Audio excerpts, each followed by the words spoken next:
The night millionaire Grant Mercer found his wife kissing her CEO under the chandelier. He didn't rage. He calculated. While she whispered love, he signed papers that would turn her empire into his next acquisition. In the city where loyalty costs less than diamonds, his revenge wasn't loud. It was surgical. By sunrise, her company, her power, her pride, all belonged to him. But revenge has an echo. The woman who shattered his heart would soon be the only one who could save his soul, and the empire collapsing around them both. From betrayal at a billion-dollar dinner to redemption on a storm-lit shore, this isn't just about love or money. It's about how far a man will go to win back everything he lost, even if what he loses next is himself. I should have known something was wrong when Lena started dressing up for late meetings. That night, she walked into our favorite restaurant wearing the perfume I bought her last Christmas. But she wasn't alone. She laughed, touched his arm, leaned in too close. From my corner booth, I watched as my wife flirted with Blake Turner, her company's CEO. My heart didn't break that night, it froze. I didn't confront her. I didn't make a scene. I just ordered another drink. When the waiter asked if I was alone, I smiled. Not for long, I said. By the time they left, I already had a plan. She betrayed me with a man I helped mentor. Now I'd take from both of them, not out of anger, but precision. New York never sleeps. Neither did I. From my penthouse balcony, I watched the city glow. Every light a reminder of what I'd built. Across the skyline, Lena's company logo shimmered on a tower. Hart & Turner Designs. Her dream, my money. I financed that company when we were newlyweds. Now it was where her betrayal lived. I called Miles Carter, my advisor. Find out who owns the majority shares of Hart & Turner. He hesitated. Are you investing again?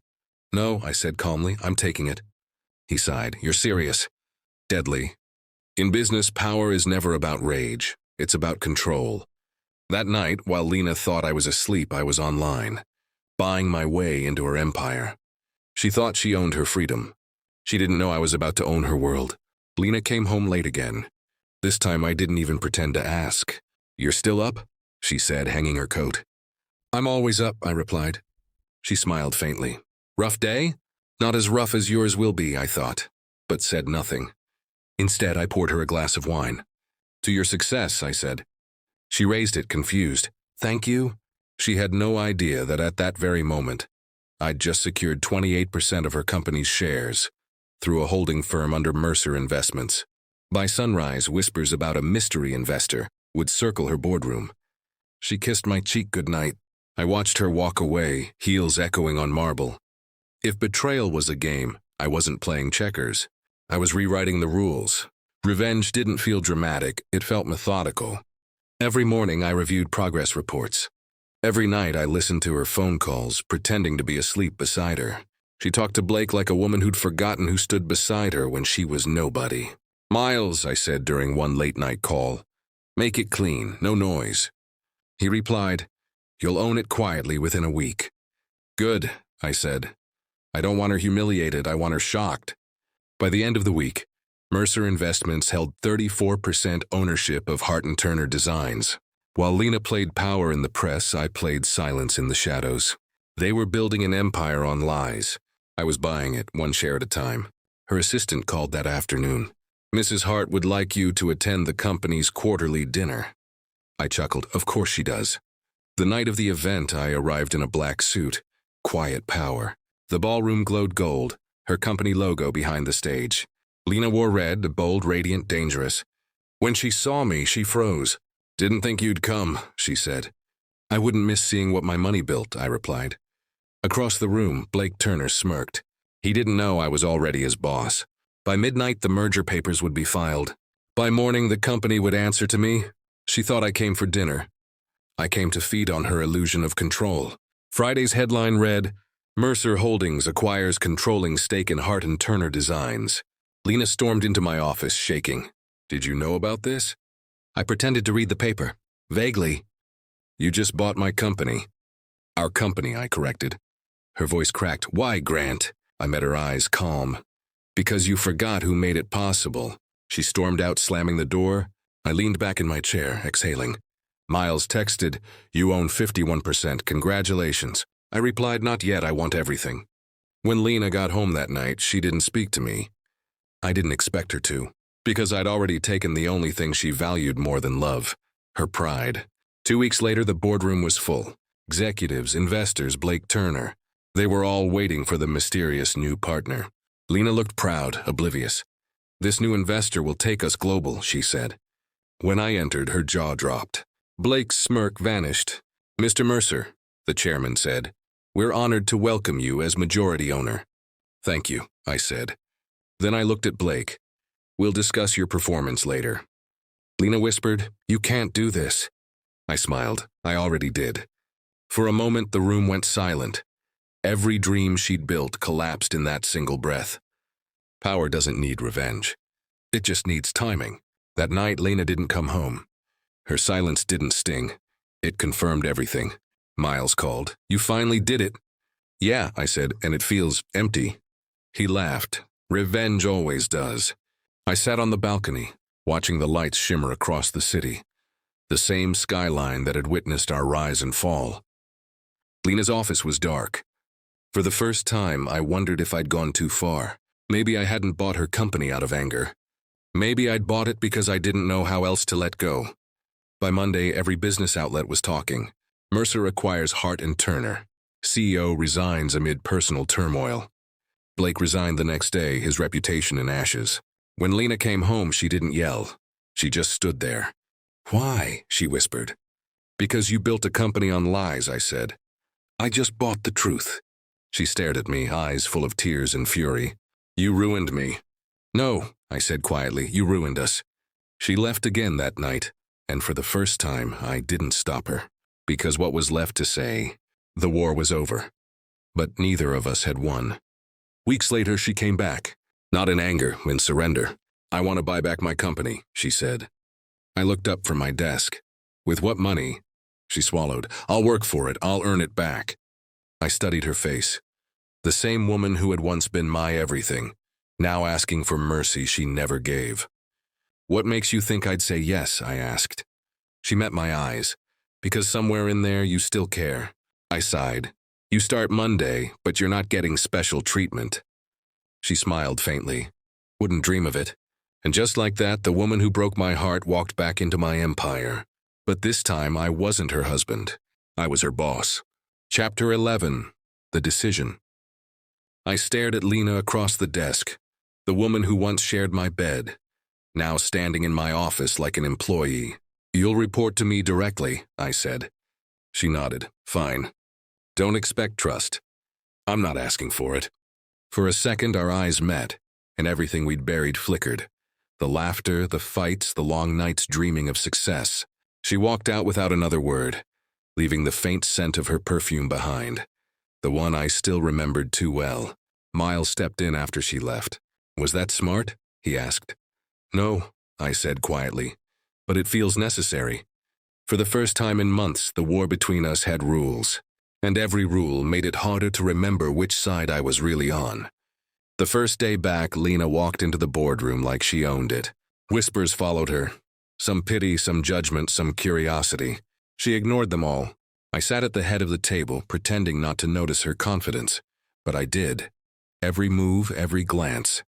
She presented a new marketing strategy, sharp and creative. The same brilliance that once built our empire together. When she finished, the room applauded.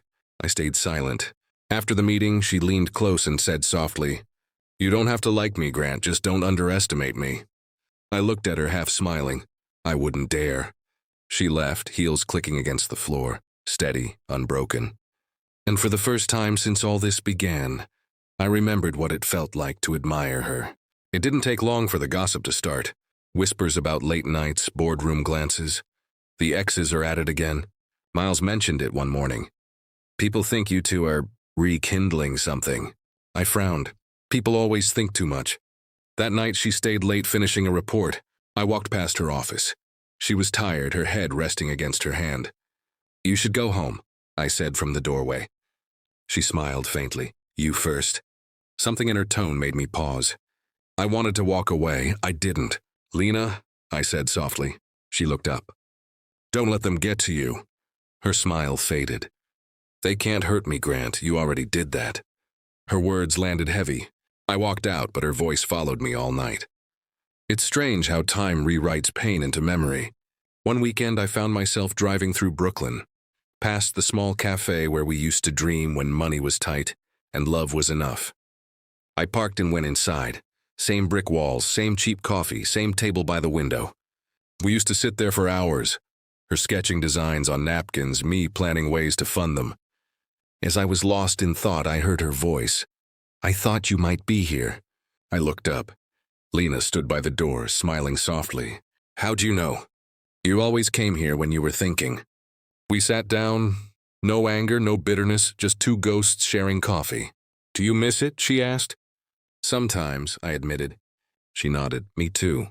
It wasn't reconciliation. It was something gentler, recognition. After that day, something changed. Our conversations became warmer, the silences less sharp. She'd laugh at meetings again. I'd actually listen. It scared me at how natural it felt. Miles noticed. "You're either falling for her again or walking into another storm." "Maybe both," I said. One afternoon, during a presentation, she caught me watching her. "Something wrong?" she asked. "No," I said quietly, "just remembering." She smiled, a soft, knowing smile. "Then remember the good parts." For a moment it felt like before. Before the lies, before the lawyers, before the silence. But later that night, a message came through from an unknown number. "You really think she's changed?" "People don't." Blake Turner. I stared at the screen until the light burned my eyes. And just like that, the warmth turned to cold again. He showed up at a corporate mixer. All charm, all ego. When Lena saw him, her face went pale. "Relax," I whispered. "He's irrelevant now." Blake walked over, shaking hands with executives like nothing had happened. Then he turned to me. "Grant Mercer, always the man behind the curtain." I didn't move. "Still chasing things you can't afford, Blake?" He smirked. "Including your wife?" Before I could speak, Lena stepped between us. "Enough." Her voice was steady, but I saw her hands shaking. Blake leaned close. "Careful, Lena. Some people don't stay buried." Then he walked off, leaving the air colder than before. That night I stood by my window and wondered, was I still protecting her or protecting what was left of us? The next morning Miles called. "We've got a problem. Blake's leaking data, trying to tank Hart and Turner's stock." I clenched my jaw. "He wants a second round." "Then hit harder," Miles said. When I told Lena, she looked defeated. "He still has people inside," she said. "He'll ruin everything." "Not if we ruin him first," I replied. We spent days pulling documents, tracking transactions, rewriting PR strategies. Nights turned into mornings. Two exhausted souls building walls around a company, and maybe, accidentally, around each other again. At 3 a.m., she sighed. "You always handle chaos like a storm." I smiled. "And you always cause it." She laughed, really laughed. It sounded like the past, like something I thought I'd lost forever. At sunrise, she stood by the window, eyes tired but bright. "I never said I was sorry," she said quietly. I looked up. "For what?" "For breaking us." I didn't answer at first. The words I'd waited years to hear suddenly felt too heavy to hold. "I wanted to hate you," I said, "but I couldn't." She turned, eyes glistening. "Then maybe we both lost the same thing." Silence filled the room, thick with everything we hadn't said. Then she whispered, "Do you still love me?" I didn't lie. "I'll always care about you, Lena, but maybe love's supposed to change shape." She nodded slowly. And somehow that truth hurt less than pretending it wasn't true. A week later, Blake's empire crumbled. Our lawyers cornered him. The court stripped his rights. He left the city in silence. After the hearing, Lena turned to me. "It's finally over." I shook my head. "No, it's just beginning." She frowned. "What do you mean?" I handed her a folder, her company's ownership documents. "I'm giving it back," I said. Her eyes widened. "Why?" "Because revenge isn't freedom," I said quietly. "And I'm done holding you hostage." Tears filled her eyes. "Grant, I don't know what to say." "Say you'll do better with it," I replied. "That's enough." She nodded, trembling. And for the first time in years, we stood not as enemies, but as equals again. A month later, a letter arrived. No address, no name, just my own handwriting on the envelope. Inside, "Grant, I don't know how to make things right, but I'll spend the rest of my life trying. You taught me that forgiveness isn't weakness, it's strength. If you ever see me again, I hope it's as a better person, not a broken one. L. I read it 3 times before setting it down. Outside, New York glowed the same way it always did. Too bright, too alive, too full of stories like ours. For once, I didn't feel the need to fix anything. I just sat there breathing. Because sometimes, peace isn't getting back what you lost. It's realizing you no longer need it. 6 months passed quietly. The scandal faded. The press moved on, and the world forgot our names. I left Manhattan and settled in the Hamptons near the sea. Silence had weight, but it was the first time I'd ever learned to live with it. Some nights I'd catch the faint smell of her perfume in my memory. Lena Hart. The name still echoed through every news headline, but in a different light now. She was rebuilding her company, her name, her life. Miles visited one weekend, bringing coffee and sarcasm. "You finally look human again," he said. "Guess peace looks good on me," I replied. When he left, I stood by the water, hands in my pockets, realizing something. I'd spent years chasing control. But maybe peace was the one thing I'd never learned to own. It was a Sunday morning when I saw her name again. From Lena Hart, subject coffee. I read it 3 times before replying. "You still remember how I take it?" Her response came fast. "Still 2 sugars, always." That afternoon I drove back to the city. Same cafe, same table. Only this time we weren't lovers or enemies. She was already there, hair tied back, no makeup, just Lena. "You came," she said softly. "I guess I missed the coffee." We talked about nothing for an hour. The kind of nothing that says everything. When we stood to leave, she smiled. "Maybe we could try being friends." I hesitated, then nodded. Maybe that's the only thing we haven't ruined yet. Being friends with your ex-wife isn't normal. But somehow we made it work. We met once a week, coffee, walks, sometimes silence. It was strange how natural it felt. She'd talk about new designs. I'd talk about the calm life I'd built. Sometimes we'd laugh. Sometimes she'd catch me looking at her too long. One evening, as we walked through Central Park, she asked quietly, "Do you ever wonder if we could start over?" I looked at her, the city lights bouncing off her face. "Maybe not start over," I said, "but we can finish right." She smiled faintly, the wind brushing her hair, and for a moment I didn't see the woman who betrayed me. I saw the woman who taught me what love and forgiveness and actually looked like. A business magazine reached out to me for a feature on resilience. I declined, but they called Lena instead. She asked my permission before saying yes. That was new. 2 weeks later, the article came out. Lena Hart, the woman who lost everything and built it again. Her words hit hard. "I don't regret falling apart. I regret waiting so long to rebuild." At the end of the piece, she mentioned me. "Grant Mercer taught me that strength isn't control, it's grace." I didn't expect the sting that followed. Not pain, just pride.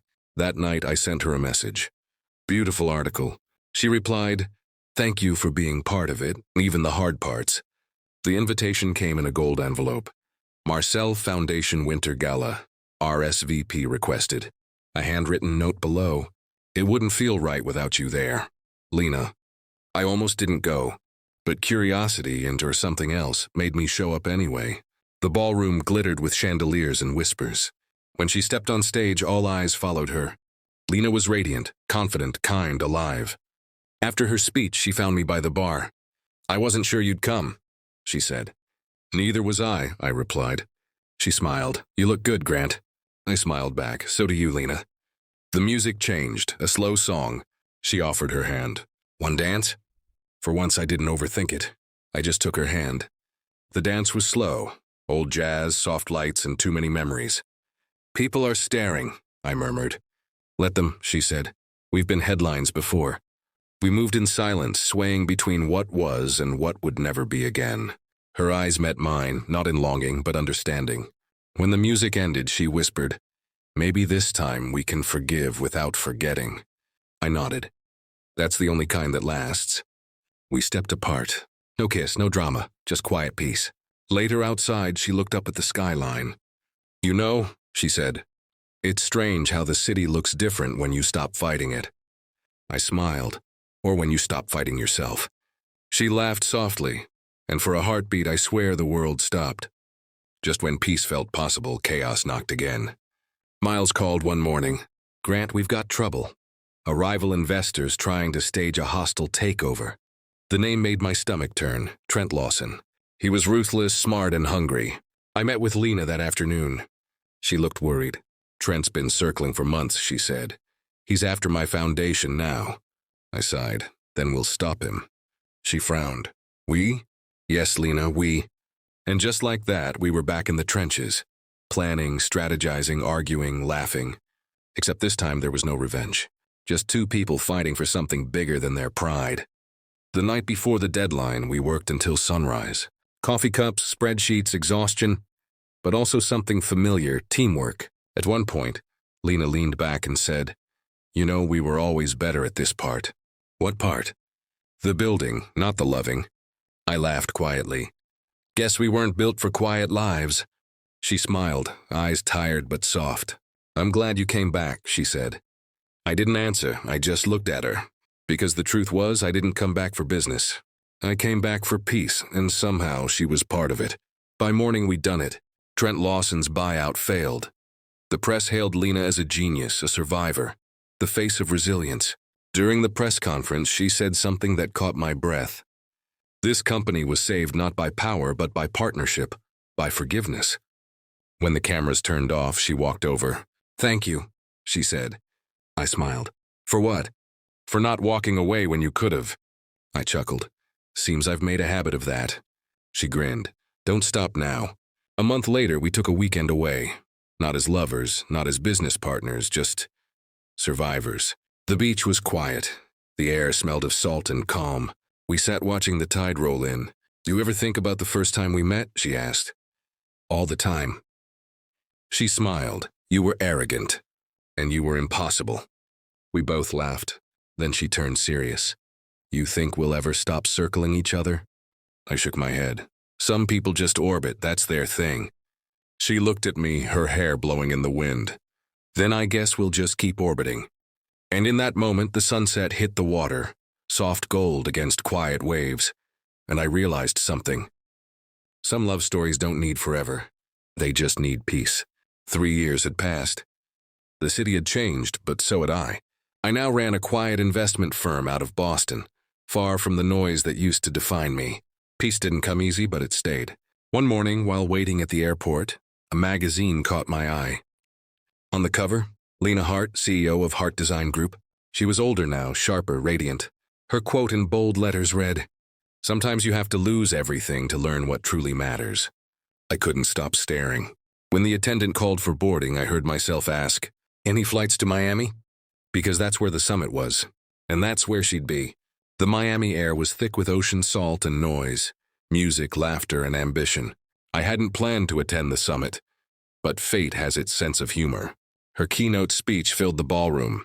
I stood at the back, watching as she spoke about rebuilding after failure. No tears, no bitterness, just quiet strength.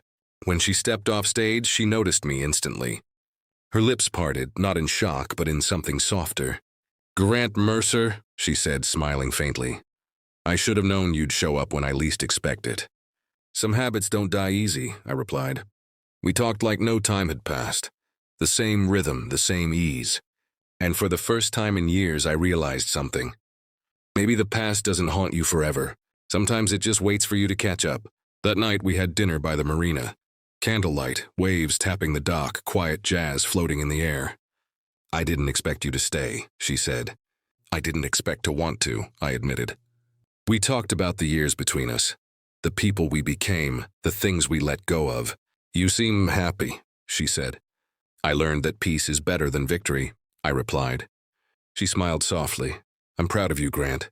For a long moment, we just sat there. Not as ex-lovers, not as rivals, just two people who'd finally stopped hurting each other. Before we left, she raised her glass.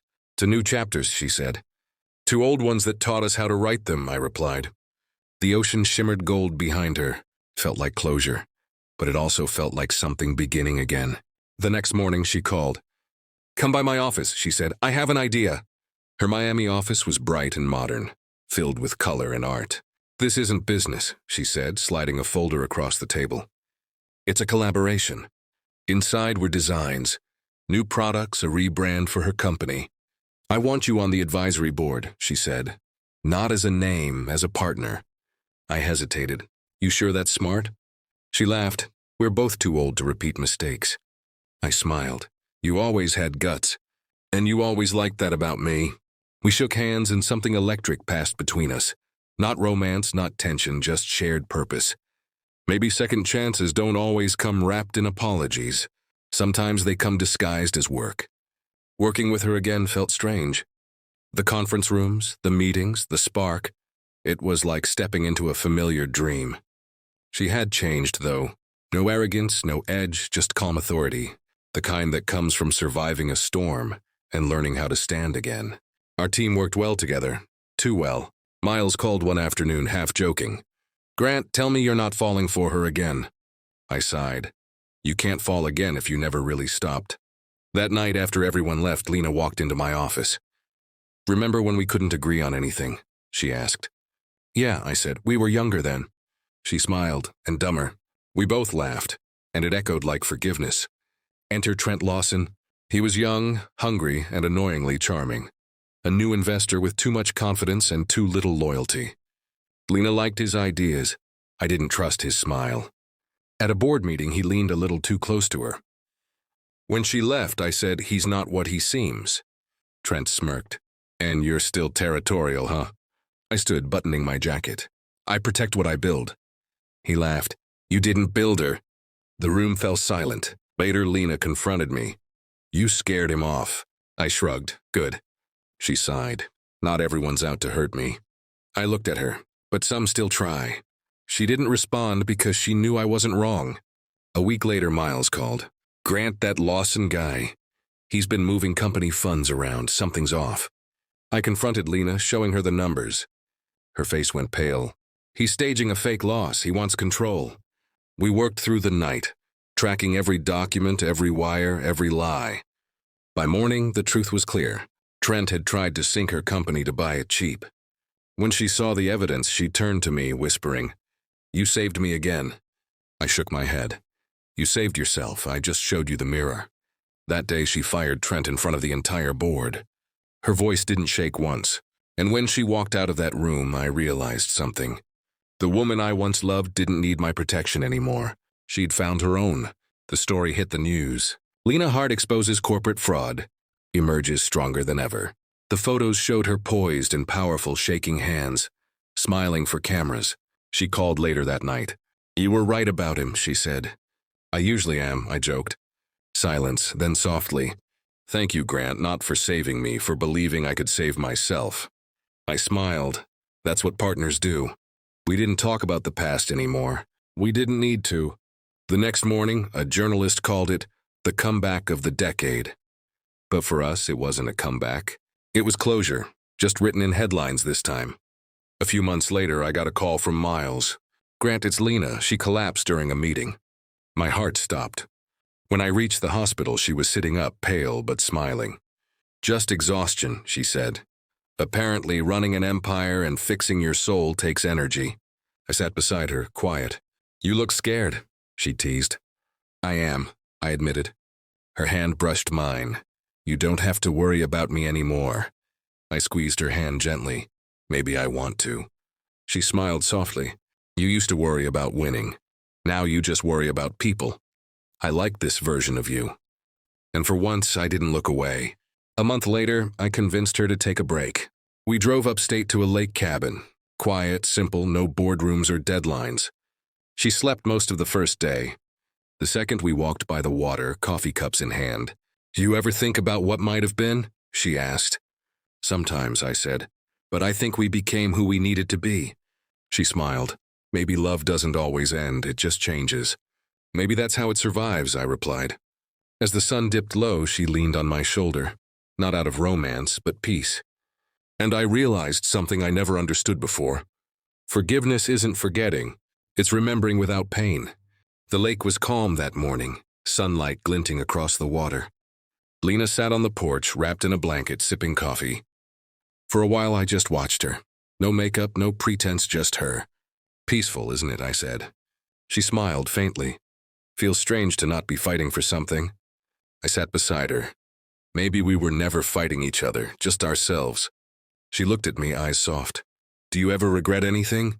"Only the years we wasted trying to prove who was right." She nodded slowly, the morning breeze lifting her hair. "I'm glad we made it here, Grant." "Me too," I said quietly. For once, there were no lessons to learn, no wounds to hide, just two people who had finally stopped breaking what they already understood. 2 weeks later, I got a letter with gold-embossed writing. Lena Hart, recipient of the Women in Leadership Lifetime Award. A handwritten note at the bottom read, "I'd like you to be there if you want." I smiled. After everything, she still gave me a choice. The night of the event, the ballroom glittered with chandeliers and applause. When they called her name, I clapped until my hands hurt. On stage, she said, "This isn't just my story. It's a story about losing and still choosing to love." Afterward, she found me in the crowd. "You came," she said. "Would have been rude not to," I replied. Her laugh was quiet, grateful, and it felt like forgiveness wrapped in gold light. We left the event early, driving through the city's quiet streets. The night air felt softer somehow, like the world had exhaled. "Funny," she said, gazing out the window. "I spent years chasing success, now it just feels small." I smiled. "Maybe peace doesn't photograph as well." She laughed gently. "I missed your metaphors." "Yeah," I said, "they've aged better than I have." When we reached her apartment, she turned to me. "You could come in." I shook my head. "Let's not rewrite what ended well." She smiled sadly. "You're right, some stories are perfect because they're finished." I waited until she disappeared behind the lobby doors. Then I drove off, realizing how rare it is to love someone enough to not want them back. Weeks passed, and silence filled the space where she used to be. Not the heavy kind, the peaceful kind that hums with gratitude. I worked quietly, invested in smaller companies, mentored younger founders. Life wasn't as bright, but it was real. One morning a package arrived, her handwriting again. Inside, a watercolor painting of the lake house. On the back she'd written, "We don't have to own moments to keep them. Thank you for mine." I hung it in my office, right above my desk. Every time I looked at it, I remembered her laugh, her fight, her peace. Some people leave your life like storms. She left like sunrise. Months later, I saw her face on a bookstore display, The Art of Letting Go, by Lena Hart. I bought a copy without hesitation. The pages felt like conversation, raw, honest, vulnerable. In one chapter, she wrote, "Forgiveness doesn't rebuild what was lost. It plants something new in its place." It was her completely, the woman she'd become, softer, wiser, whole. At the end of the book, she dedicated it to GM, for teaching me that even endings can be kind. I closed the book and smiled. No anger, no ache, just warmth. It's strange how some goodbyes never really close the door. They just open another one inside you. A year later, fate crossed our paths again. A business gala, same city, same world we'd once ruled. She saw me first. Time had kissed her kindly, silver in her hair, calm in her smile. "Grant Mercer," she said, shaking her head. "You never change." I smiled. "I'd argue I've softened." "You never." We caught up like old friends. No tension, no ghosts. She told me about her foundation for young designers. I told her about my quiet life. As the night ended, she said, "We did all right, didn't we?" I nodded. "We did more than that. We grew. We didn't dance this time. We didn't need to. Sometimes maturity isn't about rekindling flames. It's about knowing which ones to let burn out peacefully." A few months later, she showed up at my Boston office. No warning, just that same soft knock. "You still make coffee the wrong way," she teased. "And you still take it too sweet," I replied. We laughed, like we used to before money, before ego. She handed me a folder.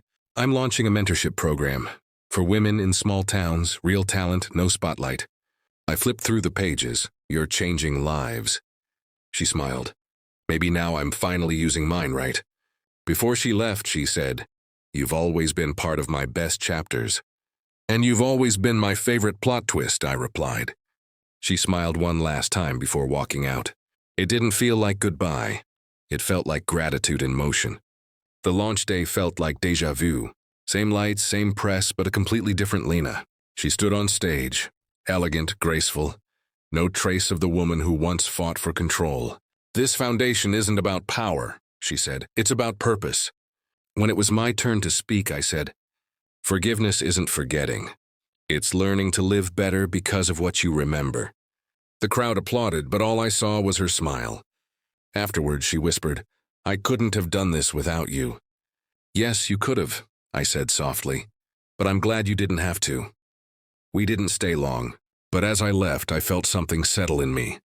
Not pride, not sadness. Peace. A few months later, we met one last time. Dinner overlooking the skyline. The city lights glowed like memories. She raised her glass. "To survival." I smiled. "To forgiveness." We talked for hours, about everything and nothing. When dessert came, she laughed. "You still order the same thing." "Some things shouldn't change," I said. When it was time to leave, she stood and said, "You were never my mistake, Grant, just my lesson." I smiled faintly. "And you were mine." We hugged. Long, quiet final. When she walked away, I didn't watch her go. 'Cause I didn't need to. Some endings are beautiful because they don't ask for closure. Months later, an envelope arrived with no return address. Inside was a letter, her handwriting delicate and sure. "Grant, if we ever cross paths again, I hope it's as two souls who finally learned how to love without ownership. Thank you for teaching me peace." Eli folded it gently and placed it beside her book on my shelf. Then I stepped outside, watching the city hum below. The night air carried something warm, familiar, like the echo of a chapter that ended exactly how it was meant to. For years, I thought love was about winning. Now I knew it was about understanding. And for the first time, I didn't miss her. I simply wished her well. It had been months since I'd heard her voice. Then one afternoon, the phone rang. "Grant," she said softly, "I just wanted to say hello." Her voice carried that same warmth. Calm, sure, gentle. We talked for almost an hour about everything and nothing. Before hanging up, she said, "You know, I'm proud of who we became." I smiled. "We didn't do too bad, huh?" She laughed. "We did better than most." When the call ended, I didn't feel the ache I used to. I just stood there, staring at the city, realizing how far we'd both come. Sometimes love doesn't disappear. It just grows quiet and learns to live in the background, like an old song you still hum when the world feels too loud. The Hamptons looked the same ocean, the same wind brushing across the dunes. But I wasn't the same man who once came here to hide. I walked along the beach, hands in my pockets, thinking about everything we'd built, lost and learned. At the front porch of the old lake house, the caretaker left a note taped to the door. She stopped by last summer, said you'd come back one day. Beneath it, a small envelope. Inside was a postcard, a painting of two silhouettes walking by the sea. Her initials LH. I smiled, standing in the same spot where we once fought, loved, and forgave. The tide washed over my shoes, and for the first time in years it didn't feel cold. Time moved differently after that. Her foundation flourished. News outlets called it a revolution in women-led design. She didn't chase fame, she nurtured it. One day, Miles sent me a photo. The new building had opened downtown, the Lena Hart Center for Creative Women. I stared at it for a long time. She'd turned our pain into purpose. That was her legacy. Mine was quieter. I ran mentorship programs, helped young entrepreneurs avoid the mistakes I once made. At an award dinner, someone asked, "If you could relive anything, what would it be?" I smiled. Nothing. I already learned what I was supposed to. We weren't the story of failure anymore. We were the story of growth. Years passed before I saw her again. Her hair was streaked with silver, but her eyes still carried that spark, the one that made the world feel alive. She visited the Hamptons on a breezy afternoon, holding a gift bag. "I heard you still live like a monk," she teased. "Only on weekdays," I said, smiling. We sat on the porch, sipping tea, watching the waves roll in. It felt like time had folded back on itself. Everything calm, familiar, whole. When she left, she hugged me tightly. "Thank you," she whispered, "for letting me become who I needed to be." "And thank you," I said, "for reminding me who I was before the noise." She walked down the path, wind tugging at her hair, sunlight painting her gold. That's how I'll always remember her, walking toward peace. After that day, life became a quiet rhythm. Reading in the mornings, mentoring in the afternoons, watching the sea at dusk. Sometimes I'd catch glimpses of her in the papers, a speech here, a foundation there. She'd become more than a name. She'd become an idea, grace after ruin. Miles would visit and ask, "You ever think about calling her again?" I'd smile. No need, we said everything that mattered. Every evening, I'd sit on the porch with a glass of wine, watching the sunset fade into the water. There was no loneliness there, only gratitude. Because some people don't stay in your life to be kept. They stay to teach you how to keep yourself. It came one spring morning, an envelope simple and unmarked. Inside, her handwriting. Grant, by the time you read this, I'll be somewhere warm, quiet, and full of life. Don't worry, I'm okay. I just needed to start another chapter, somewhere far away. You once told me peace can't be bought. You were right, but it can be shared. Thank you for sharing yours with me. I sat there for a long time, staring at the sea through the glass window. There was no sadness, just a strange calm, the kind you feel when life tells you a story has finally found its ending. I smiled, whispered her name once, and tucked the letter into her old book on my shelf. A few years later, I was invited to speak at her foundation's anniversary event. Young designers filled the hall, full of fire, hope, and laughter. On the wall hung a mural of Lena Hart, painted in soft colors, her eyes full of kindness. When I walked on stage, the crowd quieted. I didn't come here to talk about business, I said. I came to talk about her. I told them how she built beauty from heartbreak, how she taught forgiveness like it was an art form. Success fades, I said, but character doesn't. When the applause faded, I looked up at her portrait. It felt like she was still here, smiling, watching, reminding me that peace doesn't die. It passes on. That evening, I walked along the same shoreline where she once left her footprints beside mine. The waves whispered like they were carrying her voice. It wasn't haunting, it was home. I bent down, picked up a small seashell, and smiled. Still keeping me grounded, huh? I said quietly. The wind blew through my hair, warm and soft. I swear it felt like an answer. Sometimes love doesn't end in a kiss or a goodbye. Sometimes it ends in a conversation between your heart and the wind. As the sky turned gold, I closed my eyes and let the tide reach my feet. She was gone, but everything she'd left behind still moved. Inside me, around me, with me.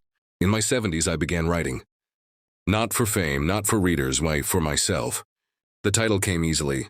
What Love Left Behind. Each page carried pieces of our story. The fights, the forgiveness, the silence that built something stronger than marriage. Miles helped me edit it. You know, this could change lives, he said. I smiled. It already changed mine. When it was published, I dedicated it to her.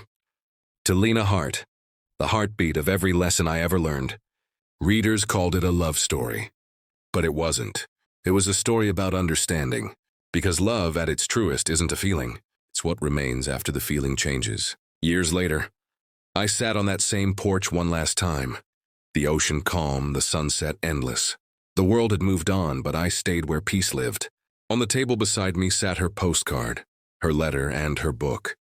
The holy trinity of a love that never needed forever to mean something.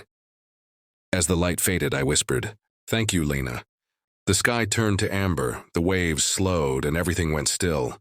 Not like an ending, but like a heartbeat resting. I closed my eyes and smiled, because in the end, it didn't matter who stayed or who left. All that mattered was that we had loved, fiercely, deeply, imperfectly. And somehow, we both found peace. And that was everything.